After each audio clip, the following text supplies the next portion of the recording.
Yogesh Mishra sir, जिस तरीके से 50 के करीब लिट्टी चोखा खाने वाले बीजेपी विधायक बैठे रात में, उसके बाद तो यूपी की सियासत में भूचाल आ गया है। आखिर क्यों? देखिए, सवाल यह उठता है कि सिर्फ लिट्टी चोखा खाना मत मानिए इसे थोड़ा और पीछे चल करके जोड़ना होगा, तब आपको पता चलेगा कि आखिर ये विधायक बैठे तो क्यों बैठे। पहला कि इससे पहले ठाकुर विधायक बैठ चुके हैं, कुर्मी विधायक बैठ चुके हैं, ये उस सिलसिले की एक अगली कड़ी थी।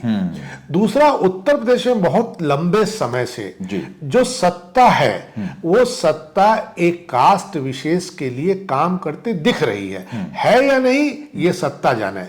तो जब दिख रही है, और ऐसा ही अखिलेश यादव और मायावती के दौर में दिखता था, तो बाकी जातियों में थोड़ी थोड़ी बेचैनी और परेशानी नजर आ रही है। ये उस बेचैनी और परेशानी को व्यक्त करने का एक तरीका है, एक जमावड़ा है।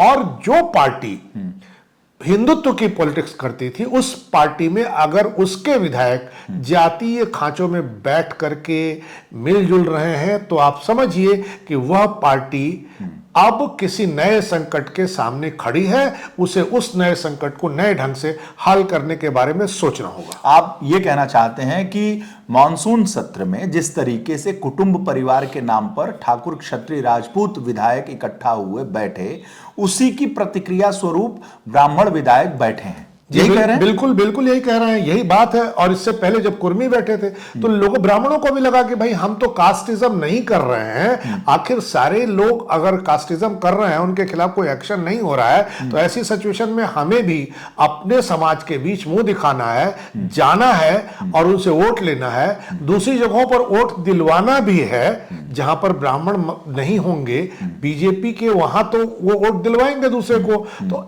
उनके सामने यह सवाल था कि आखिर इन सब का समाधान क्या है। तो उन्होंने बैठ करके दिखाया और उन्होंने ये भी कहा कि हम जनवरी में फिर बैठेंगे। यानी ये सिलसिला थमने वाला नहीं है। हिंदुत्व की पॉलिटिक्स करने वाली पार्टी जातीय खांचों में बट रही है। यह पार्टी के लिए बहुत बड़ा संदेश है और एक डरावना संदेश भी कहा जा सकता है। तो 2027 के चुनाव पर इसका क्या इंपैक्ट पड़ेगा? देखिए, उत्तर प्रदेश में करीब करीब 80 से 82 सीटें ऐसी हैं जो ब्राह्मण डोमिनेट करते हैं, ब्राह्मण जिता सकते हैं, ब्राह्मण हरा सकते हैं और ब्राह्मण कम से कम 50 सीटों पर जीत ही जाएंगे। इसके बाद जितनी दलित सीटें हैं, 84 दलित सीटें हैं विधानसभा की, तो ये 84 दलित सीटों पर ब्राह्मण तभी वोट देता है जब उसे लगता है उसकी फेवरेबल पार्टी है। इन 84 सीटों पर भी फॉरवर्ड क्लास के वोट बहुत महत्व रखते हैं। दूसरा कि भारतीय जनता पार्टी ये गलतफहमी भले पाल रखी हो कि वो ओबीसी पॉलिटिक्स करेगी और वो उसको ओबीसी पॉलिटिक्स के नाते 14, 19, 24, 17 और 22 मिल गया। नहीं, बिल्कुल गलत है। ओबीसी पॉलिटिक्स हमेशा क्षेत्रीय दल करेंगे और वो किसी भी राष्ट्रीय दल से बेहतर करेंगे। अच्छा, भारतीय जनता पार्टी को सवर्णों का, फॉरवर्ड क्लास का एकजुट वोट मिला जो उत्तर प्रदेश में 25% से कम नहीं बैठता है। तो जब 25% से कम नहीं बैठता तो ये वोट आपको एक साथ मिला, इन ब्लॉक मिला। इसके बाद आपने अलग अलग कास्ट के कैंडिडेट के हिसाब से वोट ले लिए, इलाकों के हिसाब से ले लिए। आप देखिए, ओबीसी पॉलिटिक्स की अगर बात बीजेपी करती है तो कैसे करेगी?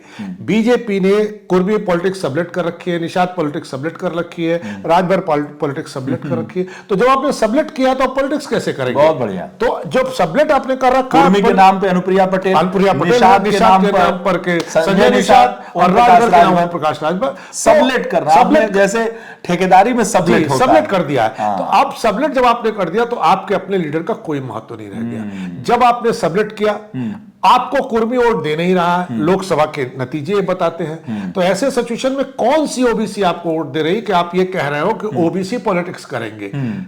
आपको गलतफहमी है कि ओबीसी 60%। यादव अखिलेश जी के साथ, यादव अखिलेश के साथ हमेशा रहेगा। प्रिया पटेल कुर्मी नहीं, राजभर कुर्मी भी अखिलेश यादव के साथ है। हाँ। अगर लोकसभा चुनाव के नतीजे देखिए तो उनके 7-8 एमपी जीते हैं। भारतीय जनता पार्टी के 2-3 एमपी जीते हैं। अनुप्रिया पटेल अपने को छोड़ दें तो कहां पर जीते? 11 एमपी हैं कुर्मी जी, जिसमें 7 लगभग 7 भाजपा सपा के समाजवादी पार्टी। तो ऐसे सिचुएशन में आप खुद बताइए कि कैसे ये कह रहे हैं कि आप ओबीसी पॉलिटिक्स करते हैं। बीजेपी कैसे ओबीसी पॉलिटिक्स की बात करती है? और ओबीसी, अच्छा, ओबीसी प्रदेश अध्यक्ष तो इनका अभी 24 में था ही ना, जाट बिरादरी का। भाई ओबीसी था, इससे पहले स्वतंत्र देव जी भी ओबीसी रह चुके हैं। हाँ? तो सीटें घटी, 17 से घटी ना 22 में, लगातार घटी। 350 से आप 250 पर आए। तो आपको इसलिए वोट मिलता है कि आप इसलिए सीटें मिलती है कि आप फॉरवर्ड क्लास के लिए इन ब्लॉक कोई ऑप्शन नहीं छोड़ते, इन ब्लॉक वोट ले लेते हैं। तो भारतीय जनता पार्टी हमेशा फॉरवर्ड पॉलिटिक्स करेगी, करती रहेगी, उसकी मजबूरी है। आप इसे दूसरे ढंग से भी देखिए। आप पूरे भारतीय जनता पार्टी के मुख्यमंत्रियों को देखिए, उत्तर प्रदेश में फॉरवर्ड, उत्तराखंड में फॉरवर्ड, महाराष्ट्र में फॉरवर्ड, असम में फॉरवर्ड, राजस्थान में फॉरवर्ड। तो ये 5 बड़े राज्यों में आपके मुख्यमंत्री फॉरवर्ड है। और जहां ओबीसी मुख्यमंत्री है वहां आपका डिप्टी चीफ मिनिस्टर फॉरवर्ड है। क्या करना चाहते हैं आप? कैसे कह रहे हैं कि आप ओबीसी पॉलिटिक्स कर रहे हैं? ओबीसी पॉलिटिक्स पॉसिबल नहीं है, और ओबीसी पॉलिटिक्स हमेशा रीजनल पार्टी करेगी। अब उत्तर प्रदेश में आप आ जाइए। उत्तर प्रदेश में अगर आप कुर्मी की पॉलिटिक्स की बात कीजिए, आपने एक कुर्मी लीडर दे दिया पंकज चौधरी। अब आप सोच रहे हैं पंकज चौधरी से कुर्मी आपको वोट देगा। अरे भाई, उत्तर प्रदेश में कुर्मियों की 4 बेल्ट है, और चारों बेल्ट के 4 लीडर होते हैं। मैं बार बार कहता हूं, आप कैसे एक लीडर को प्रोजेक्ट करके पा सकते हैं? आपने स्वतंत्र देव को प्रोजेक्ट किया, आप पाए। इससे पहले मुलायम सिंह के दौर में बेनी प्रसाद वर्मा बहुत बड़े लीडर थे, बहुत बड़े लीडर, दिग्गज नेता थे। नंबर 12 की हैसियत पर 12 बंकी से बहराइच, फैजाबाद, पुराना फैजाबाद यानी आज का अयोध्या, और अंबेडकर नगर को छोड़ के किसी इलाके में उनकी सुनी नहीं जाती थी। चारों इलाकों के कुर्मियों में रोटी बेटी के रिश्ते बहुत करीबी नहीं है, प्राय नहीं होते हैं। बहुत कोई स्टेटस हो जाए किसी का, इधर विधायक के यहाँ शादी कर ले, बात दूसरी, आमतौर पे नहीं होते हैं। तो आप कैसे ये पॉलिटिक्स को अंजाम देंगे, ये सबसे बड़ा सवाल है। और एक ऐसे समय जब ब्राह्मण और ठाकुर आमने सामने आ रहे हैं, तो भारतीय जनता पार्टी की स्थिति ऐसे है जैसे वो कुल्हाड़ी पर पैर मार रही है, पैर पे कुल्हाड़ी नहीं मार रही है। तो भारतीय जनता पार्टी को सोचना होगा, और ये जो बैठकें हो रही हैं इनको इग्नोर नहीं करना होगा। नहीं करना होगा। ना, यानी जो ब्राह्मणों की बैठक है, किसी भी समाज की, ब्राह्मणों की बैठक तो बहुत ही महत्वपूर्ण है, पर किसी भी समाज की, भाई कोई पार्टी, एमएलसी हैं धोबी बिरादरी के सुरेंद्र चौधरी जी, मेरे इंटरव्यू में बोले कि अब हम धोबियों की बैठक करेंगे जा रहे हैं। अब तो सब लोग करेंगे, और मुझे पता चला, धोबी करेंगे, पासी करेंगे, मुझे पता चला कि अक्रॉस द पार्टी पिछड़े भी बैठने वाले बैठेंगे। ये तो एक नई ढंग की, ये बीजेपी के लिए लॉस है। जो बीजेपी ने एक नैरेटिव सेट किया था कि वो माइनॉरिटी पॉलिटिक्स करती है। इतने दिन से 2017 से सरकार चल रही है ये बीजेपी की, इसमें आज तक कभी नहीं बैठे ब्राह्मण इकट्ठा होके? कोई जात, बीजेपी में कभी कोई कास्ट पॉलिटिक्स नहीं हुई। कल्याण सिंह भी ओबीसी लीडर थे, पर वो लीडर सर्वमान्य थे, ओबीसी नहीं थे, लोध लीडर नहीं थे। क्योंकि अगर वो लोध लीडर होते तो जब वो पार्टी से बाहर निकले तो सारे लोध नेता उनके साथ आ गए होते, नहीं आए। धर्मपाल नहीं आया उनके साथ। धर्मपाल को हराने की बहुत कोशिश की कल्याण सिंह ने, जाकर के नहीं हरा पाए। तो बीजेपी में कास्ट पॉलिटिक्स नहीं होती थी।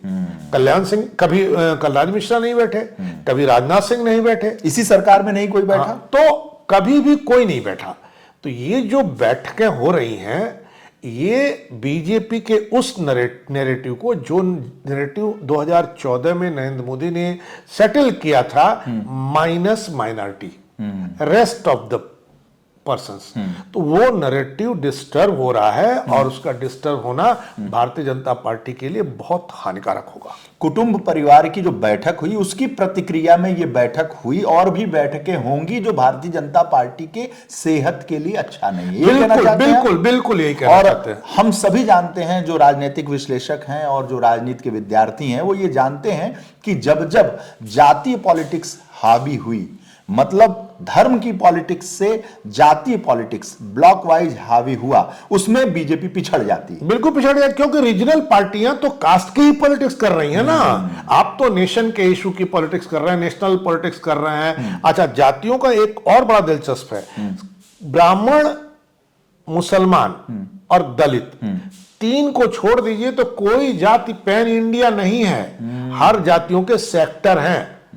कोई 2 राज्य में है, कोई 1 राज्य में है, कोई 3 राज्य में है। तो जब से आप नेशनल पॉलिटिक्स कर रहे हो तो आप सेक्टर मतदाता को एड्रेस कैसे कर सकते हैं? आपको हमेशा नेशनल इश्यूज लाने होंगे, नेशनल मतदाता को एड्रेस करना होगा, और नेशनल मतदाता को जब आप एड्रेस करेंगे तो ही आपका काम चलेगा। और यही काम नरेंद्र मोदी ने 2014, 2019, 2024 में कर दिखाया, 2017 में उत्तर प्रदेश और 2022 में उत्तर प्रदेश। तो सर ये बताइए, जब 27 नजदीक है और इस तरह के बैठकें शुरू हो गई हैं, तो जो हाईकमान है और चाहे योगी जी हैं, वो रोक नहीं लगाएंगे? देखिए, रोक तो लगाना ही चाहिए, पर रोक लगाने की शुरुआत अगर ब्राह्मण की बैठकों के बाद किया जाएगा तो ये भी खतरनाक है।